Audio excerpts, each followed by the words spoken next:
This podcast discusses topics related to cults, including manipulation, psychological abuse, coercion, exploitation, and other forms of harmful behavior. Listener discretion is advised. Some episodes may contain descriptions of traumatic experiences, violence, sexual abuse, and other mental health issues. If you're sensitive to these topics or have a history of trauma, please take care while listening. If you're someone you know is currently in a cult or experiencing abuse, please seek support from someone you trust, a mental health professional, or the authorities. Welcome to How Did We Get Here, the podcast where we dive deep and dissect the world of infamous and current cults and unearth the hidden psyche of their leaders. My name is Emily, and every week I will examine the overlooked allure of the macabre that has lured countless individuals into their fold. I offer my experience and education as a psychiatric nurse as I lead you on this quest for knowledge.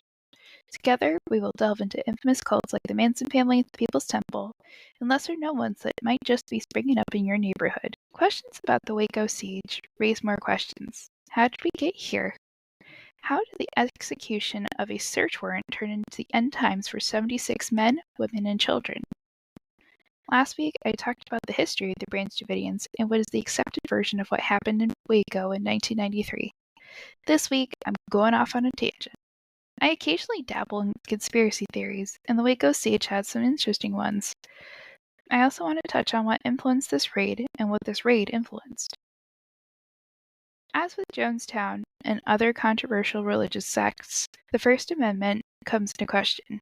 The First Amendment states, Congress shall make no law respecting an establishment of religion or precluding the free exercise thereof. Some people may believe that the raid on Mount Carmel was infringing upon the Branch Davidians' First Amendment rights as well as their Second Amendment rights. The Second Amendment remains disputed to this day. To quote the Second Amendment, a well-regulated militia being necessary to the security of a free state, the right of the people to keep and bear arms shall not be infringed. If we think back to last week, Koresh frequently preached about the apocalypse. He believed that he and his followers were the ones to open the seven seals of hell, as written in the book of Revelations. Koresh would be the one to lead Jesus Christ into the final battle between good and evil.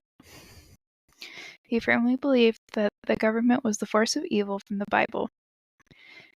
Did the government infringe on the Branch Davidians' constitutional rights? From what it sounds like, Koresh wasn't looking for a fight. He is looking to defend himself from evil forces during the apocalypse. This idea may be an example of delusion of grandeur as well as persecutory delusions. This same sentiment is shared in a federal report on the Mount Carmel raid. Delusional thinking, in general, is common in bipolar disorders and psychotic disorders such as schizophrenia. It can come as a result of alcohol use, trauma, a chemical imbalance in the brain, or stress. Delusions of grandeur are when people believe they are it. They know the answer to everything. They're the best at everything. They are God himself. Persecutory delusions are precisely what they sound like. People with these delusions believe that everyone is after them. Delusional thoughts are often rigid and require counseling to challenge those beliefs via dialectic behavioral therapy or cognitive behavioral therapy. David Koresh was known as a beer-drinking prophet, and he had intense trauma as a child. That right there sets him up for this disorder. He believed that he would lead the battle against evil. He took numerous wives so he could father children with them, while forbidding the men to have sex because he believed his seed would produce godly children to lead the world after the apocalypse. David Koresh also believed that anyone who was against him was evil and trying to kill him. But according to the story, the ATF was going to the Mount Carmel compound to carry out an arrest warrant due to concerns that David Koresh and his men were illegally stockpiling weapons. Deseret Times states that some of the members had licenses from the ATF for these weapons. The ATF called the raid Operation Trojan Horse. The media found out about the raid and decided to join in. A lost journalist asked for directions to the compound. The man he asked was a member of the Branch Davidians, and this man informed David Koresh. Koresh and his men grabbed their weapons and took tactical positions. When agents arrived at the compound, guns began firing. People questioned who shot first in this incident. The ATF website states that Koresh ran inside and came out guns blazing after being asked to get on the ground for his arrest. Some sources say that the ATF shot the dogs on the compound and that kicked off the ensuing gun battle. Surviving Branch Davidians state that the ATF agents shot first. One agent did say the same thing, but later retracted his statement. According to PBS, Koresh called 911 to report the raid and begged the operator to call off the raid and protect the children. He took this time to preach about the end times. The fight killed numerous federal agents and Branch Davidians, and the FBI soon took over because of the loss of federal agents. This leads to another question about the doors to the compound. Branch Davidian compound's front doors contain controversial evidence on who started the fight. The left door was burned in the fire and contained incoming bullet holes. The right door is nowhere to be found. People on the ground that day say that before the fires began, the door was loaded onto a U-Haul truck that no one was allowed to ask about. People out there believe that the FBI took it away because it would have shown excessive force on the part of the U.S. government. Did the U.S. government then mishandle evidence? Dan Maloney, a camera present on the first day of the raid, was reportedly attacked by ATF agents, and the agents tried to steal his camera. After civilians and attorneys who were representing the Davidians submitted Freedom of Information Act requests, they found that the government hid much evidence from the court. One such example is that while Janet Reno swore that the agency did not use flammable tear gas, the tactical commander, Richard Rogers, did give the order to use it. Richard Rogers was involved at Ruby Ridge. Rogers received disciplinary action for handling that siege in the way he did. Why was he allowed to have his hand in the pot for this one? Did the U.S. government use excessive force? Witnesses recount the use of psychological torment techniques. Horrible sounds such as animal slaughters, loud music, and screaming over the PA plagued the compound at night. Agents shined bright lights into the compound to deprive people of sleep.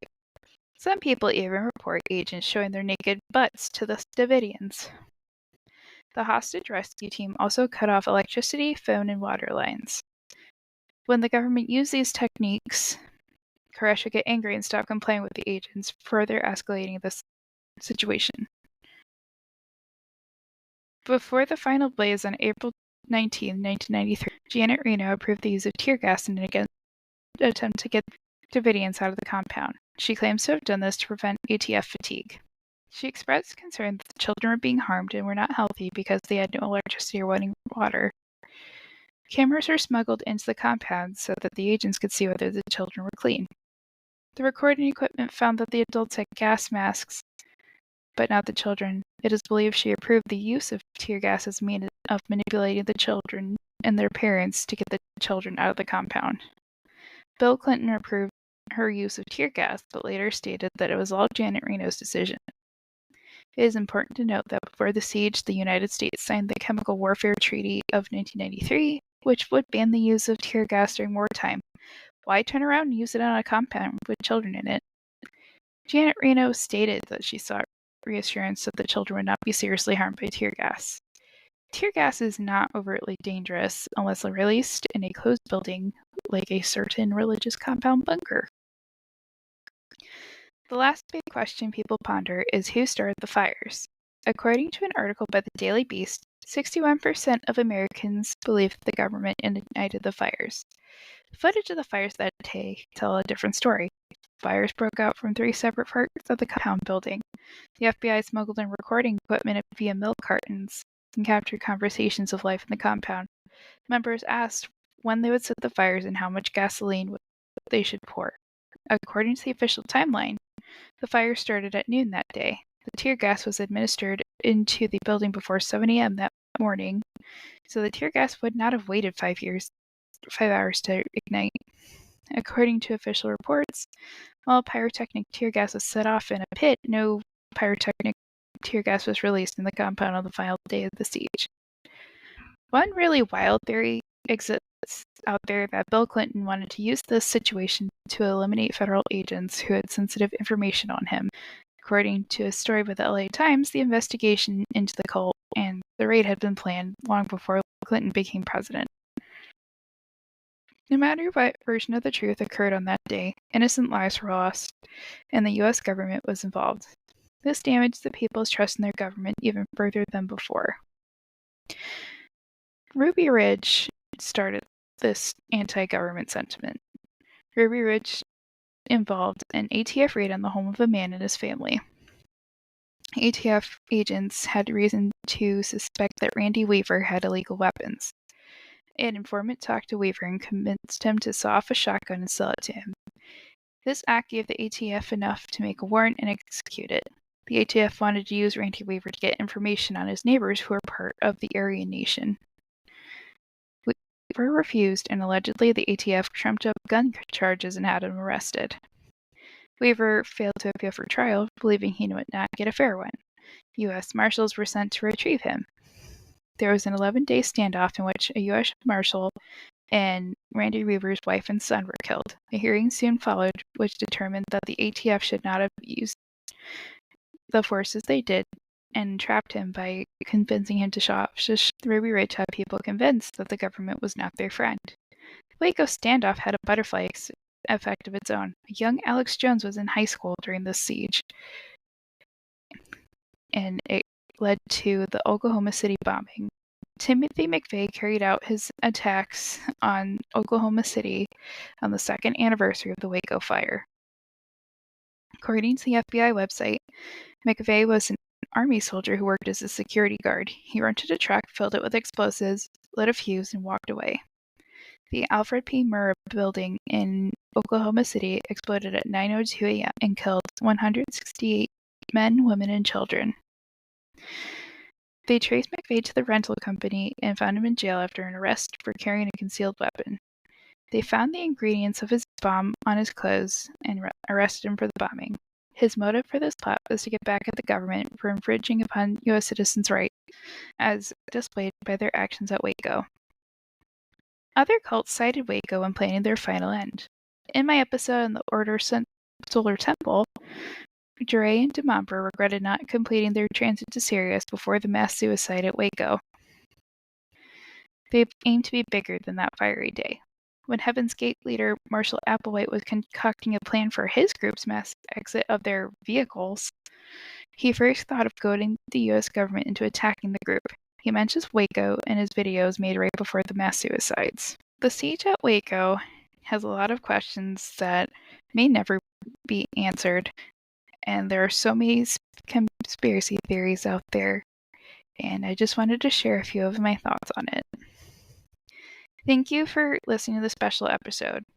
Next week, I will return to the cult content that you love. I will begin a series on the Church of Jesus Christ of Latter-day Saints and the extremist sects that branched off of this group. If you like this series, please rate it and share it with a friend. I release new episodes every Friday. If you want more conspiracy theory content, please let me know. Follow me on Instagram, TikTok, and X at EmiCast1018. That's EMICAST1018. I look forward to hearing from you. Until next time, stay informed, stay aware, and stay safe.